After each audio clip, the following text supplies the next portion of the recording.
An abandoned baby bird fell in love with this woman. Look how different he looks 1 year later.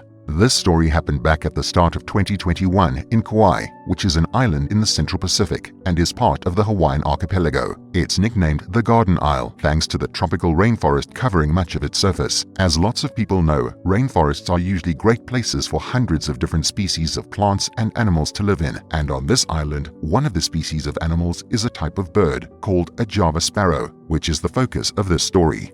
Carol and her husband were enjoying a nice day at their home. Everything was going as it normally would, but that soon changed. Carol's husband headed over to the neighbor's house to spend a bit of time with his friend. The two men were spending some time in the garden, talking and having a good time. That's when Carol's husband noticed something strange moving about in the grass. Curious what it could be, he crept closer, cautious in case it was something dangerous. But what he found completely shocked him. There, wiggling around in the wet grass, was a tiny, featherless Java sparrow. The small bird was clearly only very young, as his feathers were only just growing on his wings, whilst the rest of him was just pink skin. Carol's husband picked the small animal up so that he wouldn't accidentally hurt it and held it carefully in his hands. The man was stunned at what he had found, but he was also worried about what to do with the animal next. At first, he looked around the garden closely to see if he could spot the young bird's parents, but after a few minutes of searching, the adult Java sparrows were nowhere to be found. Knowing that he couldn't just leave the baby all on its own, as it surely wouldn't survive the night, the kind-hearted man took the young animal back home to his wife.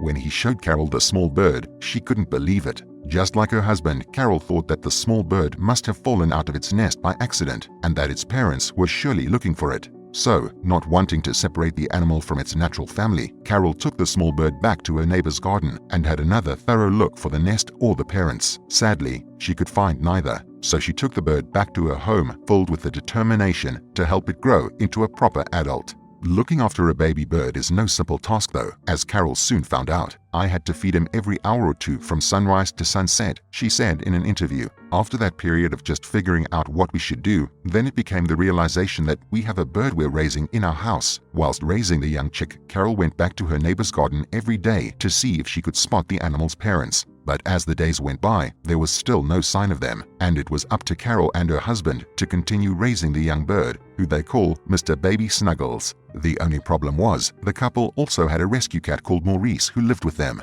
And if you've seen the Looney Tunes, you'll know that cats and birds aren't the best of friends. Just look at Tweety Pie and Sylvester. But Carol and her husband would not be put off. We worked really hard to teach Maurice that the bird was not something to be played with, Carol said in an interview. But it seemed as if the couple had nothing to worry about, as Mr. Snuggles fell in love with Maurice and loved to be near the feline whenever he could. The cat also seemed to like the bird as well, as he never tried to attack him. Along with Maurice and Mr. Snuggles, Carol also owned a couple of bunnies, who the cheeky little bird loved to play with as well. He likes to pull their whiskers while they're eating, she said. Luckily, the bunnies didn't take too much offense at this, as they have shown no signs of aggression towards the little bird. As Mr. Snuggles got older, it soon came time for him to learn how to fly. But without his avian parents, it was up to Carol and her husband to teach him the very important life skill. The way that I could bribe him to work on flying was with his feeding syringe, said Carol, because he was so imprinted on the syringe that any time he saw it, he wanted it. And this inventive method actually worked.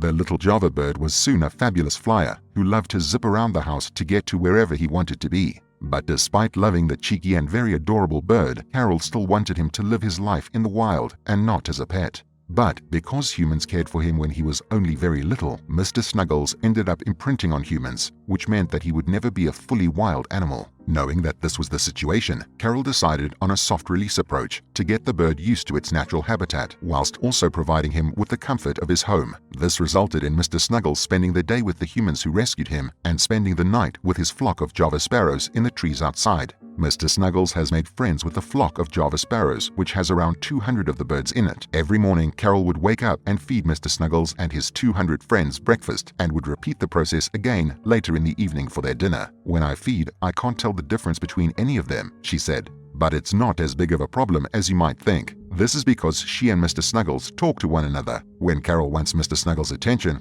all she has to do is make a couple of clicking noises. When the cheeky little bird hears this noise, he instantly perks up and responds to her with a couple of clicks of his own. During the day, Mr. Snuggles loves to be in the house with his humans. He has free reign of the home as the couple do not have a cage for him, nor do they want one, as they love the adorable little sparrow fluttering around after them. But when sunset arrives, the cheeky bird says his goodbyes and joins his flock. The group of 200 birds then fly down to a valley, which sits just below where Carol's house is, so that they can nest in the trees there for the night. When morning arrives once again, Carol has her own personal alarm clock in Mr. Snuggles. This is because the little sparrow flies up to the trees nearest her bedroom and begins to sing until she gets up. But how does the little bird know how to sing when he didn't grow up around his family and other birds like him? Well, to solve this problem, Carol would go onto YouTube and play Mr. Snuggles videos of Java sparrows singing and chirping to one another. She hoped that by doing this, it would help the little bird imprint on singing and progress his development even more. It took him months, said Carol. It took maybe about 3 months for him to figure out his song. But that's all right, as he has a beautiful singing voice now. The interpersonal and interspecies bonding that we've had has been spectacular, said Carol. Carol and her husband love Hawaii, and they count all the nature that the islands hold as a blessing. They are thankful for the opportunity to have a deeper insight into nature with Mr. Snuggles. The amazing bond that Carol and Mr. Snuggles share with each other just goes to show that no matter who we are, where we are, or what we are, we can all connect in one way or another and help each other out when it is needed. What an adorable story. Let me know what you thought of this video in the comments below, and don't forget to like and subscribe for even more amazing videos.